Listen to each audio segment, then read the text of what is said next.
Back with some more Lou Pearlman. Let's get it. Is managed by their manager. Backstreet Boys were not happy with NSYNC. They weren't happy with him because he would put another band together to compete with them. It was the biggest conflict of interest. Like, it was the biggest, literally, don't shit where you eat scenario. But that's marketing genius. The two biggest groups in competition with each other managed by the same person. That's genius. Just like Ja Rule or Murder Inc. and G versus G Unit. It was both Universal at the top. They was both under, Murder Inc. was Def Jam, which is under Universal, and G Unit was Interscope. Jimmy Iovine was all that shit was under Universal. Genius. Well, I mean, that was just coincidence for that shit. But this had both groups that are in competition with each other under the same management. Genius. And it really started to bother us. What Lou told us worked like a charm. He pitted us against each other, and we stayed against each other our whole entire careers. If I saw them in a room, I wouldn't even want to talk to them. I was scared of them. I didn't know if they were going to yell at me or not. Lou would come to us and be like, Man. "Oh, can you believe the Backstreet Boys? Can you believe what they're doing now? This is ridiculous, whatever." And then he'd go to them and be like, "Oh, can you believe what the NSYNC boys are doing? You furthering camaraderie, a rivalry between two groups. They're doing this. You guys are so much better." I mean, if I were the Backstreet Boys, I would have hated us too, This is my assumption of what I'm assuming when I'm in that head of his, but a light switch must have went off and said, okay, this works. I'm going to keep doing this. Why not? Why not build an empire of groups? And you stop drinking soda. It's not good for you. Soda's bad for you. Remember that. And chips. Tell you, I need to cut back on that shit. But, yeah, hey. The origins of NSYNC, and the way he framed it to me was, well, where there's Coke, there's Pepsi, and somebody's going to come along and do the Backstreet Boys knockoff. So why? But Coke and Pepsi are two different companies. They're not the same company. They might be manufactured in the same building, warehouse, whatever, but two separate companies. It ain't the same company that owns both of them. That'd be a trip if it was. But you feel me? It'd be us. Hey, Chamber, looks like you're still after the Backstreet Boys. Pink hair, red hair. I'm sorry, we didn't take it from them. There became this horse race. Both bands wanted to outdo each other.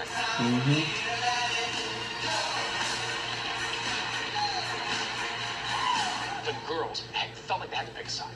Like, the girls in Times Square were either all about Backstreet or they were all about NSYNC, and you could not like both.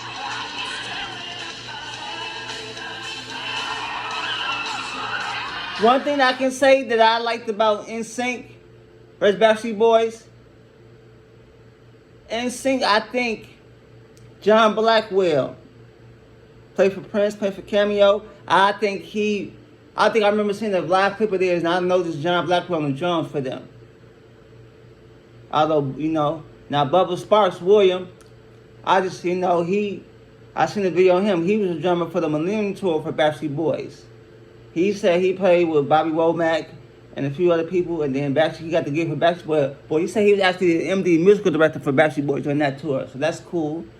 But outside of that, Backstreet Boys, I'm not too familiar with William Butler, but I'm very familiar with John Blackwell, especially with Prince.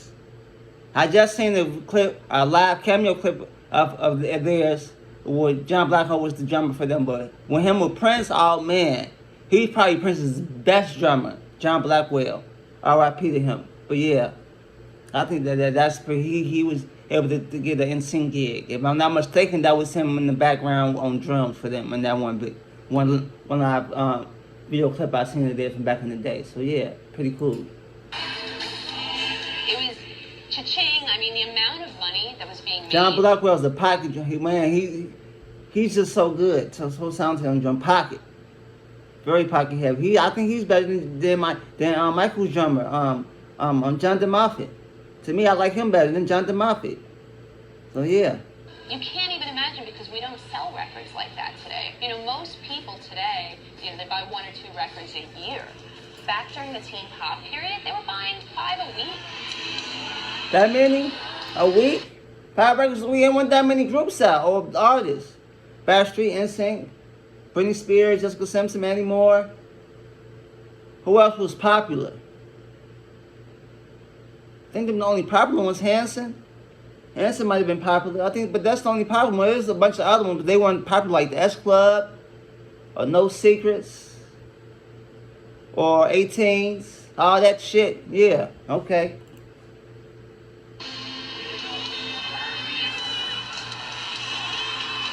S Club was one of my favorites too. I liked them too.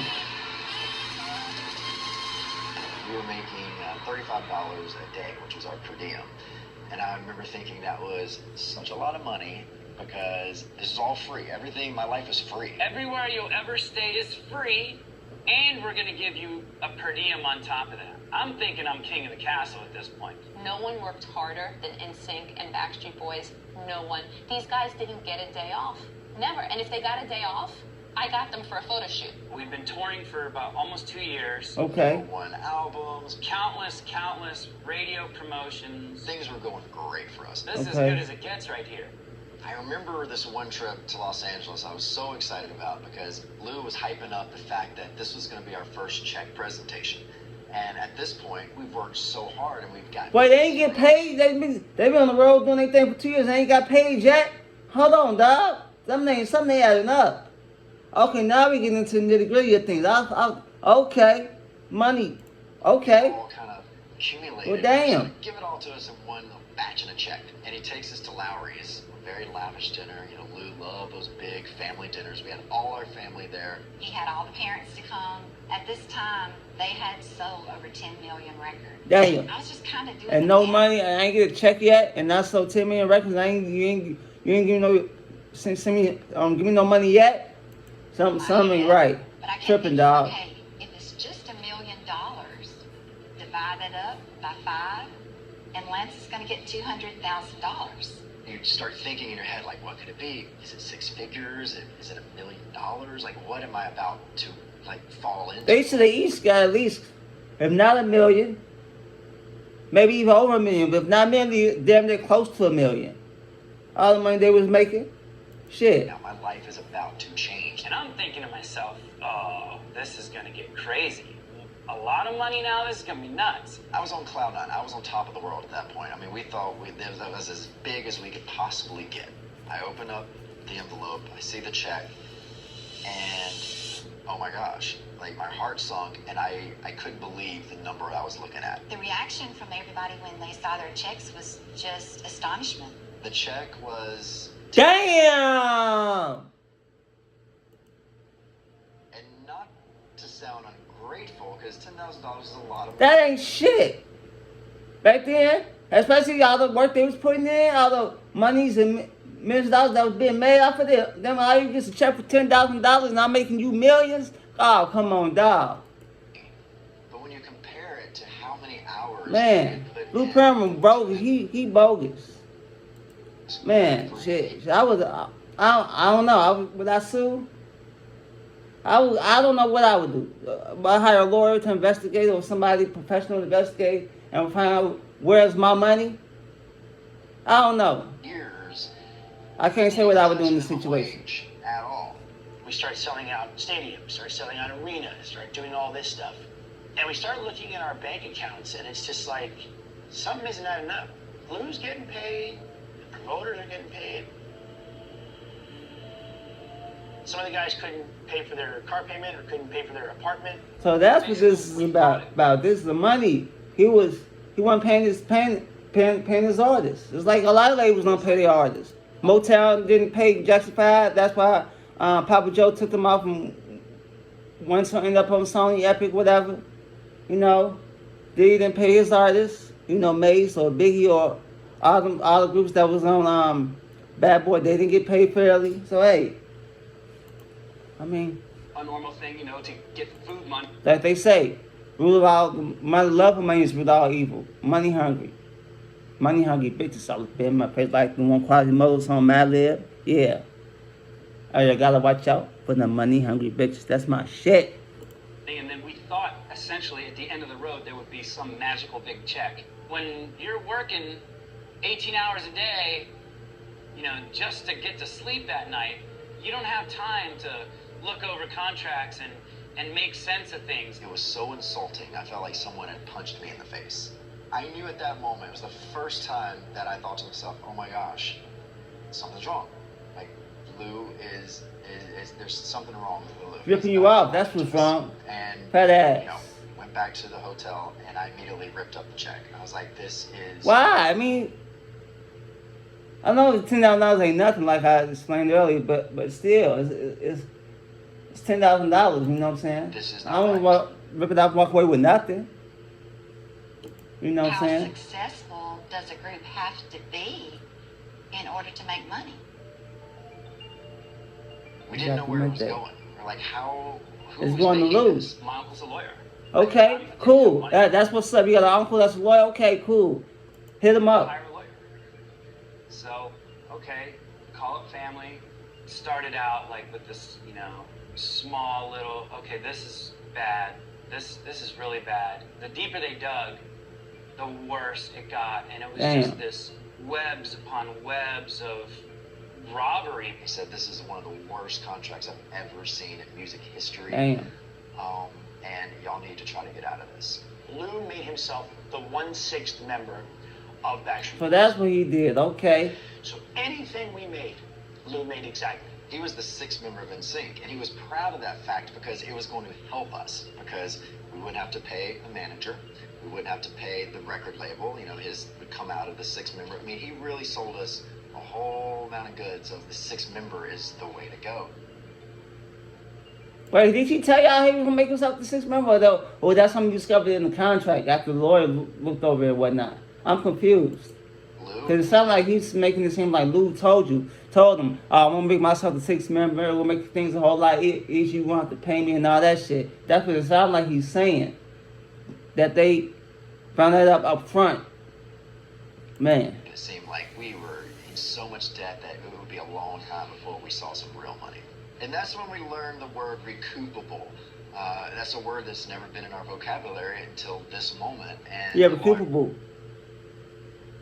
The label, the management, whoever puts out money to make you a star. Once you become a star, all the money that they put out to make you a star, they loan you money to make you a star. Once you become a star, you got to pay all that back. She don't get paid until their money is returned back to them. So they spent $500,000 to make you a star. Once you become successful and your music starts selling, and your concert starts selling, you don't get a dime from that until they $500,000 that they put out for that they funded you is paid back. Plus, pretty sure they charge interest too. So yeah, it's gonna be a hot minute before you get He's paid. explaining to us, well, the reason you're in debt is because, they spend this money on your record pressing. Then you had this concert, the rent for the house. Oh, all those dinners, those lavish dinners that Lou was taking you to that you were thanking him for, Yeah. that's your dinners. You were paying for it. And I said, Lance, this guy is really ripping you off. He's stealing from you. He's stealing from Backstreet. You've got to do something about this. We decided to have a basketball game for charity. It was a little after party that took place at the hotel. Nick Carter, Brian, Justin Timberlake, and JC wanted to go to McDonald's to eat. And on the way to McDonald's, I kept hearing, Lou, and Lou said this, and Lou said that. The next day, I get on the bus with the Backstreet Boys, and Brian gets on the bus, and he goes, guess what, everybody? Lou's been lying to us. And Brian was livid over this. He basically said, guys, this is what's up.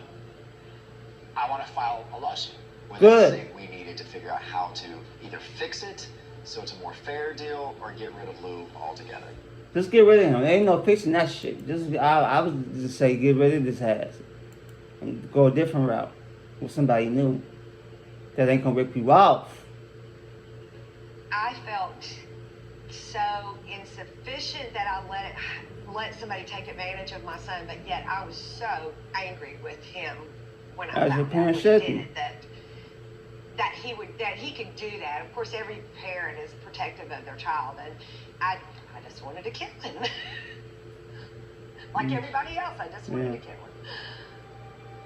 I don't know if I'll take it that far, but So yeah, you have this guy who is yeah. a family member to you. I mean, he is Papa Lou. Someone I told So many things too.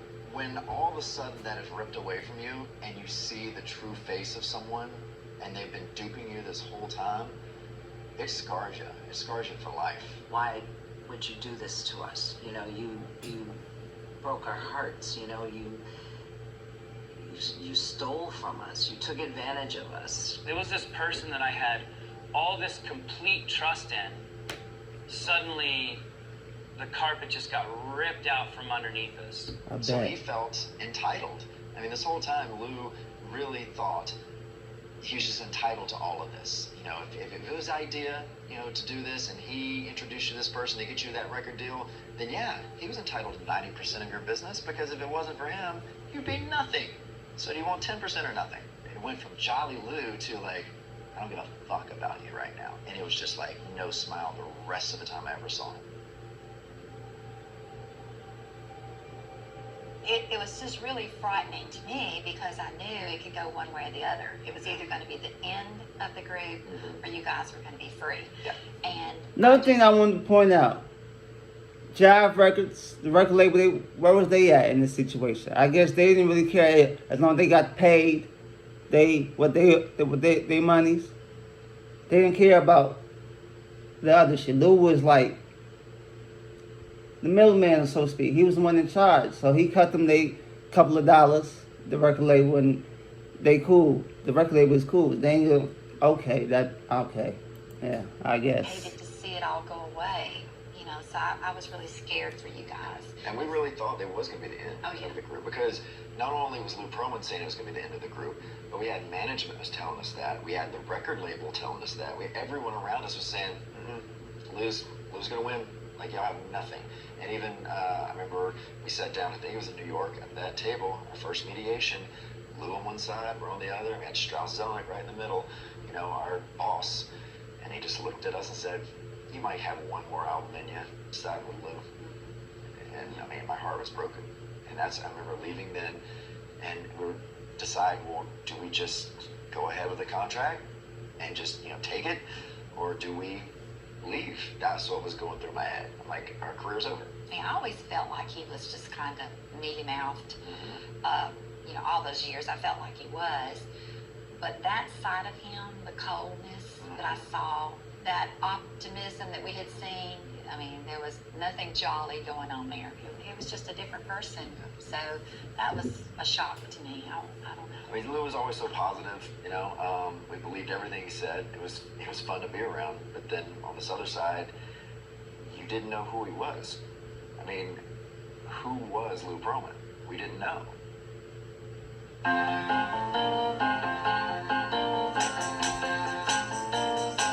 1998, what's happening? Are they going back to his history? Okay. Wait, is they going back to Lou Pearlman history? Okay, they get into Lou Pearlman history. Okay, I think we're going to end this one right here. They get into Lou Pearlman history. So with that being said, last thing I'm going to say on this, contracts. I suggest anybody, don't just sign the contract just because they promise you this, that, and third. Read it. Understand what the contract say. If you're not hip to legalese or law language or legal language, hire somebody that can help you understand what's being said in the paperwork, or go get you a legal or a lawful dictionary so you can understand what the terminology means in these contracts. Don't just sign anything. You can be getting ripped. So many celebrities, music stars, whatever, to get ripped off by signing these, I don't want to say fraudulent contracts, but you know, you feel me? So yeah, sucks. Yeah, man, it sucks. Come back for like, subscribe, share, and all that for part 3. Peace.